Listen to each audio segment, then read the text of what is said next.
अस्सलामुअलैकुम प्यारे बच्चों, कैसे हैं आप। उम्मीद है इंशाल्लाह ठीक होंगे, सेहत और ईमान की बेहतरीन हालतों में होंगे और अपना जो काम है वो भी दिल लगा के कर रहे होंगे। आज हमने डे 9 का स्टार्ट लेना है एक्सरसाइज 2.8 से, जिसके जो सवाल सर्कल किए हुए हैं ये आपने सॉल्व करने हैं। तो इनकी फैक्टराइज ही करना है इनको भी। जब 4 नंबर्स आ जाएँ, 4 टर्म्स आ जाएँ, तो आपको पता है हम 2-2 नंबर्स करके इसकी टू टर्म्स करके इनके पेयर्स बनाते हैं। और अगर किसी टर्म में से, फर्स्ट वाली 2 टर्म में से या नेक्स्ट में से कॉमन ना निकल रहा हो तो ऐसी टर्म को उसके साथ लेके आते हैं ताकि उनमें से हम कॉमन निकाल सकें। जैसे ये फर्स्ट वाले को हमने थर्ड के साथ लिख लिया, फिर दोनों में एक्स सेम था, एक्स को बाहर निकाल लिया। इसी तरह नेक्स्ट 2 टर्म्स को लिख लिया, इनमें वाई सेम था और वाई बाहर निकाल लिया। फिर आपको पता है जो पेयर सेम बन जाए उसको एक दफ़ा लिखते हैं और बाकी इस नंबर को मिला के एक पेयर बना देते हैं इस तरह से।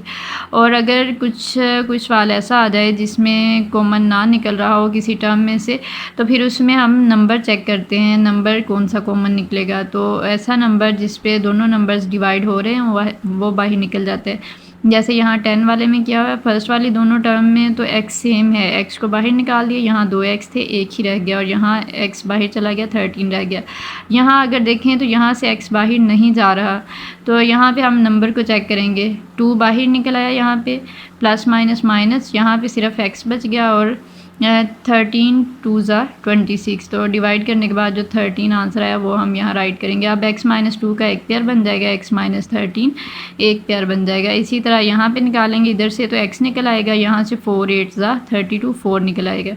इसी तरह यहाँ से x निकल आएगा, यहाँ 5 7 ज़ा 35, यहाँ से 5 5 निकल आएगा।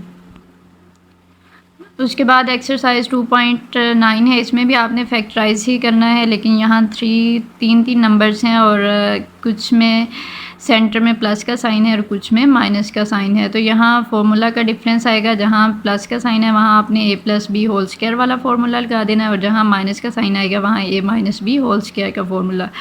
और इसमें पता इस तरह से चलता है, आपको फार्मूला अप्लाई होना है जब फर्स्ट वाली टर्म भी आपकी स्क्वायर बन जाती है किसी ना किसी नंबर का और लास्ट वाली टर्म भी। यहाँ अगर देखें 7 7 ज़ा 49, ये 7x स्क्वायर बन जाएगा। यहाँ 6 6 ज़ा 36, ये 6 स्क्वायर बन जाएगा और सेंटर में तो 2ab ही होता है। वहाँ पे जब a और b आपकी वैल्यू आप लिख चुके हैं, यही वैल्यू उठा के b की आपने यहाँ राइट कर देनी है। और साइन है माइनस का, तो दूसरी साइड यहाँ पे होती है a-b होल स्क्वायर। यहाँ हम a की वैल्यू बना चुके हैं 7x और यहाँ b की वैल्यू है 6। तो फार्मूला में अगर वैल्यू पुट करेंगे 7x - 6 होल स्क्वायर आ जाएगा। यहाँ पे ये स्क्वायर बना के लिखा हुआ है। इसी तरह आपने फर्स्ट वाली, और यहाँ अगर देखें 7 7 ज़ा 49, 8 8 ज़ा 64 और x होल स्क्वायर बन जाएगा। यहाँ 8 8 64, 7 7 49y और फिर फर्स्ट वाली टर्म साइन सेंटर वाला और लास्ट वाली टर्म और होल स्क्वायर बन जाएगा। इसी तरह आपने ये एक्सरसाइज सारी करनी है। आज का काम आपका यही है, दुआओं में याद रखिएगा। फ़ी अमानिल्लाह।